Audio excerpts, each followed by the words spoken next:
안녕하십니까. 세상 읽어주는 남자 이상훈입니다. 오늘은 엔비디아 야망이란 주제로 한 말씀 드리겠습니다. 지금은 그야말로 엔비디아 천하입니다.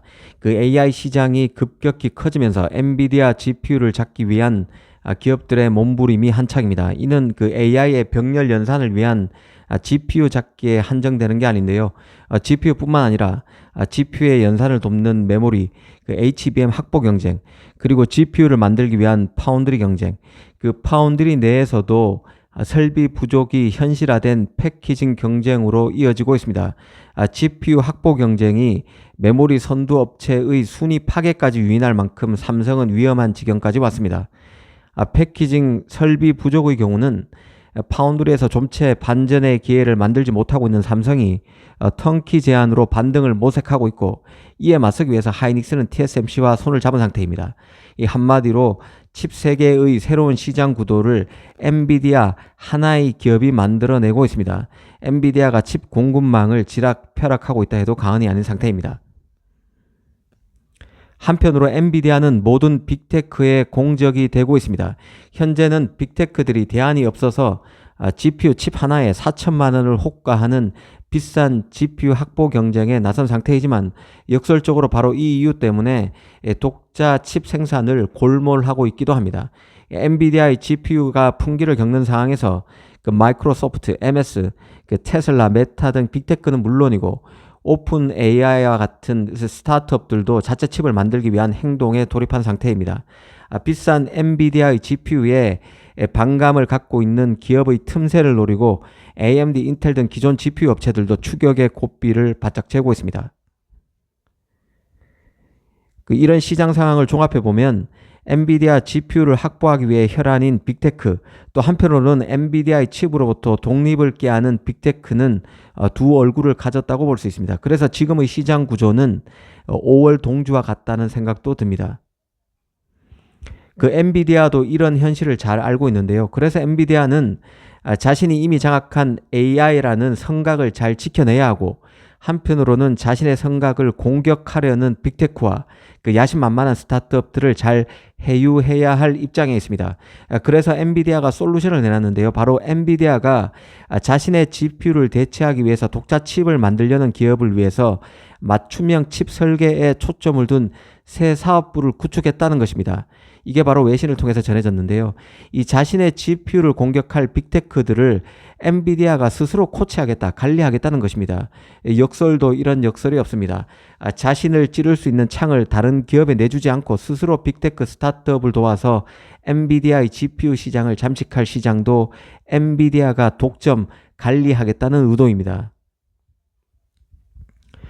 이미 그 엔비디아는 아마존, 메타, 구글, 오픈 AI 등과 같은 기업들과 만나서 맞춤형 칩 제작에 대해서 논의하고 있다는 게 외신의 보도인데요.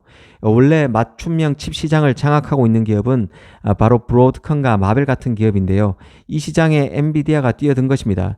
그 엔비디아 GPU에 불만인 기업들은 전력 소모나 그 비용 최적화 관점에서 엔비디아의 호퍼100, H100이나 그 암페어 100과 같은 값비싼 GPU를 사용할 필요가 없다는 데 있습니다. 바로 이 이유 때문에 그간 기업들은 브로드컴, 마벨 같은 기술 기업의 도움을 받아서 맞춤형 AI 칩 개발에 나섰던 것인데요. 이런 역할을 엔비디아가 직접 하겠다는 것입니다. 사실 개인적으로 이 뉴스를 봤을 때 그 엔비디아가 ARM 인수에 나섰던 때가 기억이 났는데요. ARM은 아시다시피 모든 기업에 공평무사하게 이 반도체 IP를 제공하는 비즈니스 모델을 가진 곳입니다. 이걸 엔비디아가 먹겠다고 나섰던 것인데요. 바로 이 이유 때문에 엔비디아의 ARM 인수가 실패할 것으로 봤었죠. 그 ARM을 그 엔비디아가 먹는 순간 ARM은 모기업인 엔비디아를 위한 반도체 IP 개발에 매진할 수밖에 없고, 그렇게 되면 모든 기업에 공평무사하게 반도체 IP를 제공한다는 기존 사업 모델은 없어지는 것과 마찬가지가 됩니다. 형해화될 것으로 봤기 때문입니다. 결국 예상대로 엔비디아의 ARM 인수 시도는 실패했습니다. 그럼 이번 엔비디아의 맞춤형 칩 사업부 구축은 어떤 결과를 맞이하게 될까요? 흥미롭다는 생각인데요. 엔비디아의 아성을 허무려는 빅테크, 스타트업들이 과연 엔비디아를 찌르는 창을 만들 조력자로 엔비디아를 선택할 수 있을까요? 참 아이러니한 상황입니다. 그 엔비디아의 젠슨 낭은 항시 큰 베팅을 해왔던 인물입니다. 엔비디아가 그간 보여준 공급망 장악 능력도 이런 그의 성격을 잘 보여준다는 생각인데요. 이 과거 엔비디아가 GPU를 만들 파운드리 생산 라인 부족에 직면했을 때 TSMC에 조단위 선지급금을 주고 라인을 잡았다는 말씀을 드린 적이 있습니다. 이런 게 바로 젠슨왕의 면모를 보여준다는 생각인데요. 과거 코인 시장이 크게 부각됐을 때 자기의 GPU를 만들 공간이 없자 TSMC에 조단위 선지급금을 줬다는 것이죠. 지금은 엔비디아가 AI 칩 시장이 부각되고 나서는 삼성을 쳐다보지 않을 만큼 삼성과는 절연하고 TSMC가 바짝 붙어 있지만 그전에는 그렇지 않았죠. 암페어 GPU를 TSMC가 아니라 삼성 8나노에 맡겼던 게 바로 엔비디아입니다. 그래서 TSMC를 긴장하게 만들었고 엔비디아는 TSMC에 대한 로열티가 떨어지는 펜니스라고 낙인이 찍혔던 게 엔비디아입니다. 그래서 코인 시장이 크게 떴을 때, 암호화폐 시장이 크게 떴을 때 GPU 라인 생산 라인이 부족해지자 결국 수조 원의 돈을 미리 줘서 TSMC 라인을 구할 수밖에 없었던 게 엔비디아였습니다. 하지만 지금 AI 칩 시장이 부각되고 나서는 삼성을 외면하고 있는 게 엔비디아이기도 합니다. GPU 품귀 사태를 맞아서도 젠슨왕은 남다른 행보를 이어가고 있는데요. 당장 TSMC가 패키징 용량 부족 사태를 맞아서 수조 원의 돈을 곧바로 투입해서 용량 증설에 나서도록 만든 게 바로 엔비디아입니다. 그리고 젠슨왕은 TSMC의 패키징 협력업체 앵코 같은 그 패키징 전문 업체의 용량도 발빠르게 싹쓸이 하고 있습니다. 이 고대역폭 메모리라는 HBM을 놓고서도 엔비디아는 용이 주도하는 움직임을 보이고 있는데요. 엔비디아는 HBM 공급자로서 하이닉스를 낙점해서 메모리 1위 업체 삼성을 안달나게 만들고 있고 그간 메모리 파트너였던 마이크론은 바짝 긴장하게 만들고 있습니다. 삼성은 HBM을 엔비디아에 조만간 납품하게 될 것이라고 얘기는 계속 나오고 있지만 아직 확정적인 소식은 나오지 않는 상태입니다.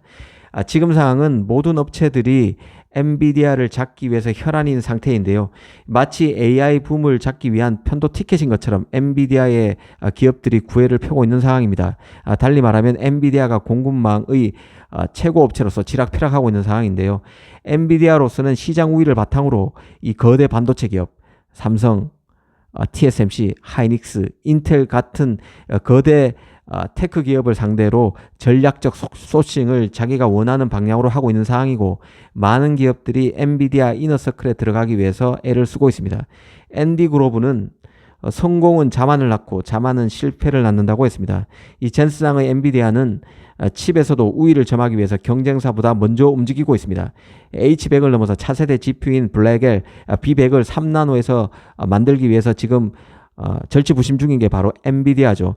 AMD, 인텔의 추격을 완전히 따돌리기 위해서 벌써 3나노를 채택해서 하반기에 이 칩을 내놓는다는 게 엔비디아의 목표입니다. 이제는 엔비디아가 자신의 GPU에서 독립하려는 움직임도 스스로 컨트롤, 관리하기 위해서 관련 시장에 뛰어든다는 소식이 나왔습니다. 엔비디아의 움직임을 예의주시할 필요가 있다는 생각입니다. 감사합니다.